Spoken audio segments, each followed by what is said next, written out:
Yan yung sanhi ng traffic. Pilitin mo mang umalis ng maaga papunta sa trabaho mo,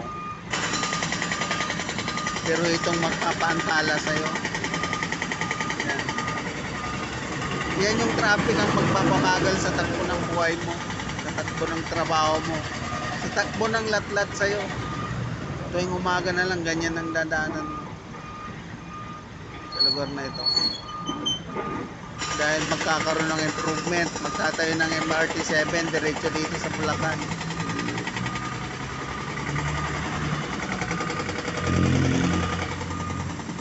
Istorbo sa buhay.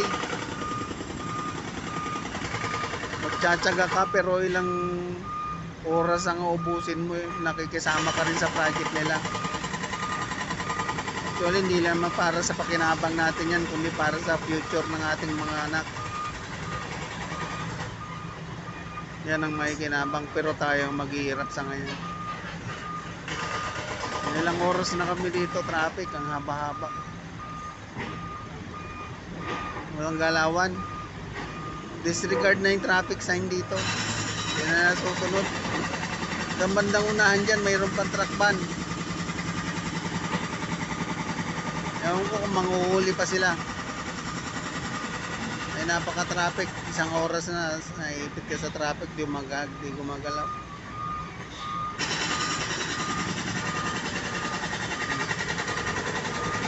Kaliwat kanan yan. Pero kahit traffic, nabubuhay dito yung tinda ng tao, na nakakapagtinda sila ng maayos. Maraming buyer, yung mga stranded. Dahil gagawin nilang MRT to. Yan o, kahabaan na yan o. Yan, nakakausad hanggang doon, sarado.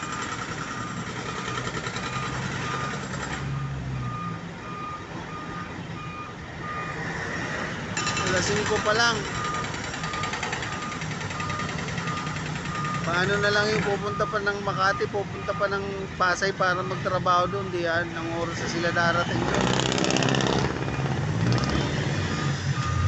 Magagalitan na sila ng mga amo nila. Yan. Ano na lang ang gagawin mo sa ganyan? May nadala kang sakyan, di mo naman pwedeng lakarin hanggang doon sa malayo. Napakausok pa.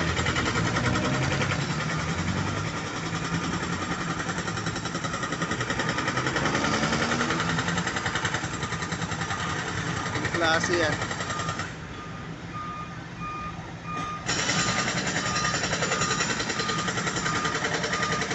Kahit nakago na yung signal light pero walang gumagalaw.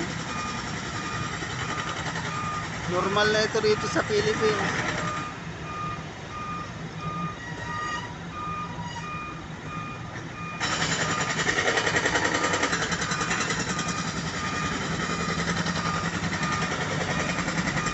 Sobrang traffic, kahit one way hindi gumagalaw.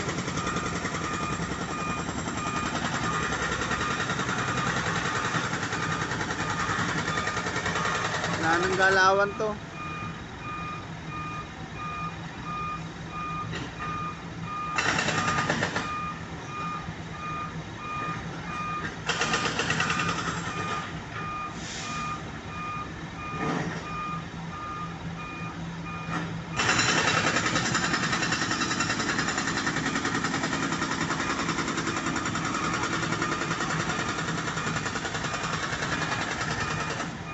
Nakakapagtaka nito, dito yung gumagawa pero ang traffic nandun sa dulo. Siguro mayroon pang ano doon, inuhukay din, sinarado yung isang kalsada. Yung two ways, ginawang one way.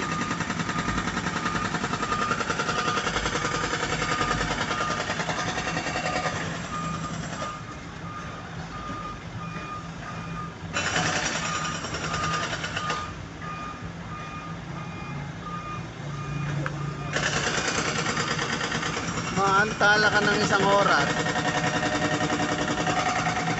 Yung papasukan mo, naghihintay na doon ng alas 8, alas 7.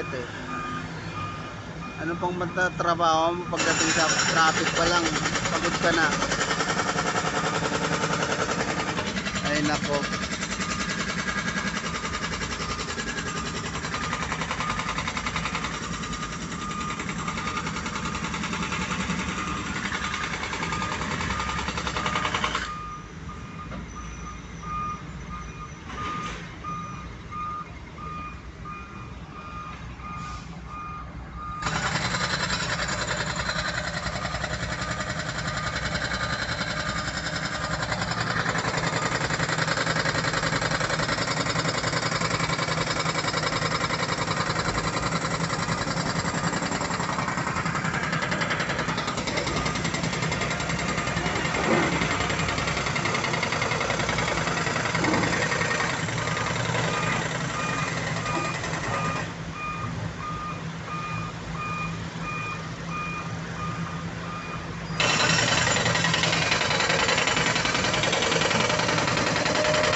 Pero ang galing nila, ha.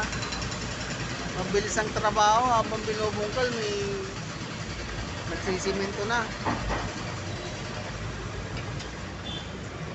Kaya nga kahapon wala po eh.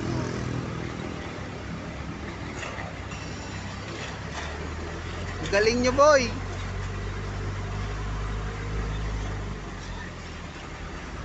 Yan ang bilis ng ano, habang binubungkal, sinusundan na ng nagbaback off. Tapos diretso simento na.